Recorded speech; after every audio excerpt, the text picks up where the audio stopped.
Hello दोस्तों, स्वागत है आपका आपके अपने YouTube चैनल शिवसर क्लासेस में। दोस्तों, आज हम आप लोगों को यूपीपी और सीटेट में पूछा जाने वाला एक महत्वपूर्ण टॉपिक पढ़ाएंगे, भिन्न। तो देखिए, भिन्न में वो भी हम आपको पढ़ाएंगे कि कौन सी भिन्न बड़ी है और कौन सी भिन्न छोटी है।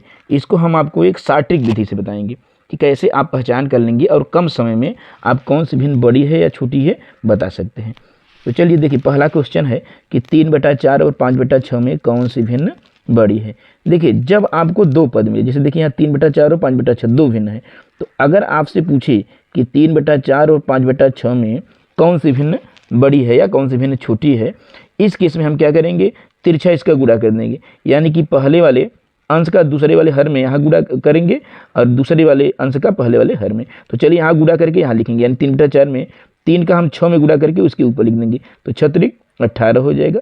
यहाँ 4 का 5 में गुणा करेंगे तो यहाँ लिखेंगे 4 पंजे 20। अब जरा बताइए, 18 बड़ा है या 20? तो 20 बड़ा है। ये किसके सामने है? 5/6 के, यानी 5/6 भिन्न बड़ी हो जाएगी।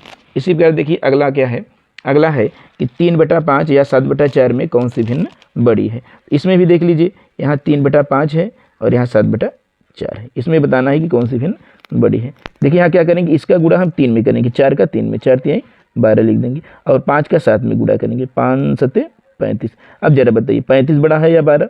तो यहाँ 35 बड़ा है, तो इसलिए 7/4 बड़ा है, यानी 7/4 की तरफ इधर ऐसे लिख देंगे। अगर मान के चलिए दो भिन्न नहीं, तीन भिन्न दे दिया, जैसे लिख दिया कि 3/4 बड़ा है, कि 2/5 बड़ा है, कि 1/7 बड़ा है। जब तीन भिन्न दे दे, इसको भी हम उसी तरीके से, इसको हम लोग कहते हैं कैंची गुणा, कैंची गुणा के माध्यम से हम कर सकते हैं। देखिए कैसे करेंगे, इसमें सबसे पहले हम दो भिन्नों को लेंगे। चलिए दो भिन्न लेते हैं, 3/4 और 2/5। अब हम इसका गुणा करेंगे, 5 3 15 और 4 2 8। अब बताइए इसमें कौन सी भिन्न बड़ी है, 15 बड़ा है कि पहले बताइए 8? तो 15 बड़ा है। जब 15 बड़ा है यानी 3/4 बड़ा है। तो अब देखिए 3/4 बड़ा, ये तो छोटा हो गया, इसको छोड़ दीजिए। अब 3/4 और 1/7 में देखिए कौन बड़ा है। फिर हम यहाँ क्या करेंगे, 3/4 को 1/7 के साथ लेंगे, तो 7 3 21, 4 1 4, 21 बड़ा है या 4? 21 बड़ा है, यानी 3/4 बड़ा है। तो अब देखिए 3/4 2/5 से भी बड़ा है, 1/7 से भी बड़ा है, इसलिए 3/4 सबसे बड़ी भिन्न हो गई। देखिए अगला भिन्न है 7/5, 2/3 और 9/4 में कौन सी भिन्न बड़ी है। तो देखिए इस तरीके के प्रश्नों में हम वही करेंगे, कैंची गुणा पहले 2 को लेके करेंगे। तो यहाँ 3 का गुणा करिए, 3 7 21 हो जाएगा और 5 2 10। अब जरा बताइए 21 बड़ा है या 10? तो 21 बड़ा है, यानी 7/5 बड़ा हो गया। अब आप 7/5 को 9/4 के साथ ले लीजिए। चलिए 4 का गुणा 7 में करिए, 4 7 28 और 9 का 5 में करिए, 9 5 45। अब बताइए 45 बड़ा है या 28? तो 45 बड़ा है, यानी 9/4 बड़ा हो जाएगा। तो यानी इसमें सबसे बड़ी भिन्न कौन हो जाएगी? 9/4। इसी प्रकार देखिए अगला क्वेश्चन है 3/5, 1/3, 7/9 और 9/11 में सबसे बड़ी भिन्न क्या है। आप देखिए इसमें 4 भिन्न है। आप अगर चाहें तो कैंची गुणा करके भी बता सकते हैं, दो ठो लेके चलिए और कैंची गुणा करके बता सकते हैं। लेकिन जब 3 से ज़्यादा भिन्न हो तो आप कैंची गुणा करेंगे तो लंबा हो जाएगा, क्योंकि उसमें भी आपको देखना पड़ जाएगा। तो ऐसे प्रश्नों में जब आपको 3 या 3 से ज़्यादा भिन्न दें तो आप सबसे पहले किया क्या करिए कि अंश और हर का अंतर निकालेंगे। जैसे देखिए यहाँ 3/5, 1/3, 7/9, 9/11 है, तो सबसे पहले हम इसका अंतर निकालेंगे। इसका अंतर कितना है? 2 का अंतर, इसमें भी 2 का अंतर, इसमें भी 2 का अंतर और इसमें भी 2, यानी अंश और हर का अंतर सेम आ रहा है, 2 आ रहा है। तो जब भी किसी भिन्न में अगर बड़ी और छोटी भिन्न पूछे या आरोही क्रम या अवरोही क्रम में पूछे तो सबसे पहले अंश और हर का अंतर सभी भिन्नों में निकालेंगे। अगर इनका अंतर सेम आएगा तो जिस भिन्न का अंश बड़ा होगा वह भिन्न बड़ी होगी और जिसका अंश छोटा होगा वह भिन्न छोटी होगी। तो यानी इसमें सबसे बड़ी भिन्न क्या हो जाएगी? सबसे बड़ी भिन्न आपकी हो जाएगी, यहाँ देखिए अंश किसका सबसे बड़ा है? 9 का, तो 9/11 सबसे बड़ी भिन्न।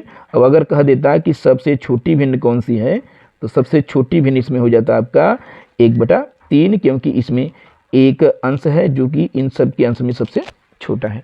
तो यहाँ सबसे बड़ी भिन्न 9/11, सबसे छोटी भिन्न 1/3। इसी प्रकार देखिए अगला क्वेश्चन, देखिए अगला क्वेश्चन है कि 15/16, 19/20, 24/25 और 34/35 में सबसे छोटी भिन्न, इसमें सबसे छोटी भिन्न बताना है। देखिए इसमें भी देख लीजिए 4 भिन्न है, तो सबसे पहले हम अंतर निकालेंगे। देखिए इसका अंतर कितने का है? 1 का है। इसका अंतर कितने का? 1 का। इसका भी अंतर 1 का और इसका भी अंतर 1 का, यानी अंतर सेम है, सब में सेम अंतर आया है। तो जब अंतर समान हो तो जिस भिन्न का अंश सबसे छोटा हो भिन्न सबसे छोटी, और जिसका अंश सबसे बड़ा हो भिन्न सबसे बड़ी। इसमें सबसे छोटा अंश किसका है? 15 का, यानी 15/16 सबसे छोटी भिन्न हो जाएगी। सबसे छोटी भिन्न आपकी हो जाएगी 15/16। 16। और यही आपसे पूछा गया था कि सबसे छोटी भिन्न कौन सी है। देखिए अगला क्वेश्चन क्या है कि 12/18, 14/17, 16/19 में सबसे बड़ी भिन्न क्या है। तो यहाँ क्या करेंगे, 12/18, तो यहाँ हम क्या करेंगे, यहाँ पर देखिए 12 और 18 का अंतर निकालेंगे, यहाँ 6 आ जाएगा। यहाँ 14/17 का यहाँ 3 आ गया, और यहाँ भी देखिए अंतर कितना आ गया, 3। यानी हमारा जो 12/18 था, 14/17 था और 16/19 था, इसका अंतर सब में यहाँ पर 6, यहाँ पर 3 और यहाँ पर 3 आ गया। अब हमें अंतर सेम करना है। सेम अंतर करने के लिए हम क्या करेंगे, यहाँ पर देखिए यहाँ कामा है, 3 नहीं है, कामा है, तो हम इसका जो अंतर निकाले हैं 6, 3 और 3 का एलसीएम ले लेंगे, यानी 6, 3 और 3 का एलसीएम आपका आ जाएगा 6 आ जाएगा। अब आपको सभी भिन्नों का अंतर 6 यानी एलसीएम के बराबर करना है। जैसे यहाँ तो 6 है, तो यहाँ हम ऐसे उतार लेंगे 12/18, इसको सेम उतार लेंगे। यहाँ पर देखिए, यहाँ पर हमें 6 लाना है।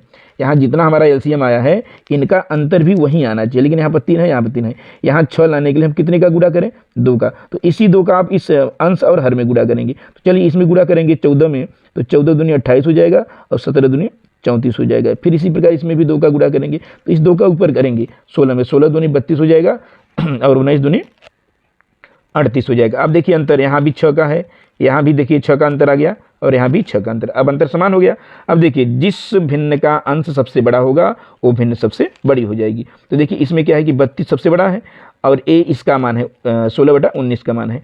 तो अतः सबसे बड़ी भिन्न जो हो जाएगी, सबसे जो बड़ी भिन्न हो जाएगी आपकी, वो हो जाएगी 16/19, 16/19 हो जाएगी।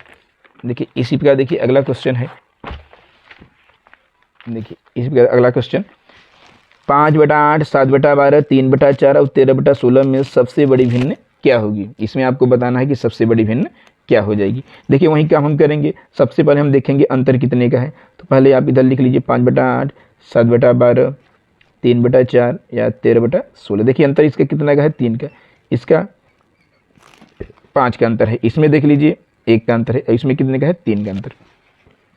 अब जरा बताइए, यहाँ देखिए 5 3 8, 7 5 12, 3 1 4 और 13 3 16। यहाँ देखिए हम इसका अंतर का हम एलसीएम लेंगे यानी 3 5 1 और 3 का। तो 3 5 1 और 3 का जब आप एलसीएम निकालेंगे तो आपका 15 हो जाएगा। एलसीएम निकाल लेंगे। अब एलसीएम 15 आया है, यानी सबका अंतर हमें 15 होना चाहिए। तो जरा इसमें देखिए यहाँ 3 है, तो 15 लाने के लिए हम 5 का गुणा करेंगे, यानी इसी 5 का आप किस में गुणा करेंगे, ऊपर में भी और नीचे में, यानी अंश में और हर में। तो चलिए 5 5 25, 5 8 40, पहला हो गया। इस 5 में 15 लाने के लिए हम 3 का गुणा करेंगे, यानी इस 3 का हम 7 में गुणा करेंगे, 3 से 21 और 12 36 करेंगे। फिर ये तो भाई 1 है, इसमें तो पूरा 15 का गुणा करना होगा। तो 15 का इस 3 में गुणा करेंगे, 15 3 45 और 15 चौका 60। अब 3 में हम 5 का गुणा करेंगे, 13 5 65 और 16 5 80। अब देखिए सब अंतर सेम आ गया। कितने का अंतर आ गया, 15 का। यहाँ भी देखिए 15 का, सब में अंतर सेम आ गया, 15 15 का। और जब अंतर सेम आ गया तो जिस भिन्न का अंश सबसे बड़ा वो भिन्न सबसे बड़ी, और जिस भिन्न का अंश सबसे छोटा वो भिन्न सबसे छोटी हो जाएगी। यहाँ देखिए सबसे बड़ा क्या है, 65, यानी ये 13/16 का मान है। यानी सबसे बड़ी भिन्न क्या हो जाएगी, सबसे बड़ी भिन्न आपकी हो जाएगी 13/16। यही भिन्न सबसे बड़ी हो जाएगी, क्योंकि इसके पहले इसमें देखिए 25/40, 21/36, 45/60 है, इसमें 65/80, यानी ये भिन्न सबसे बड़ी 13/16। अगला क्वेश्चन देखिए, अगला क्वेश्चन क्या है कि 5/8, 7/12, 3/4 में सबसे बड़ी भिन्न, इसमें भी सबसे बड़ी पूछा है। तो देखिए सबसे पहले हम अंतर निकालेंगे। यहाँ देखिए अंतर कितने का है, 3 का। यहाँ अंतर कितने का है, 7 5 5 का अंतर है। यहाँ 1 का है और यहाँ 3 का। क्वेश्चन वही है, शायद क्वेश्चन सेम है। तो इस तरीके के प्रश्नों को हम इसी तरीके से सॉल्व करते हैं।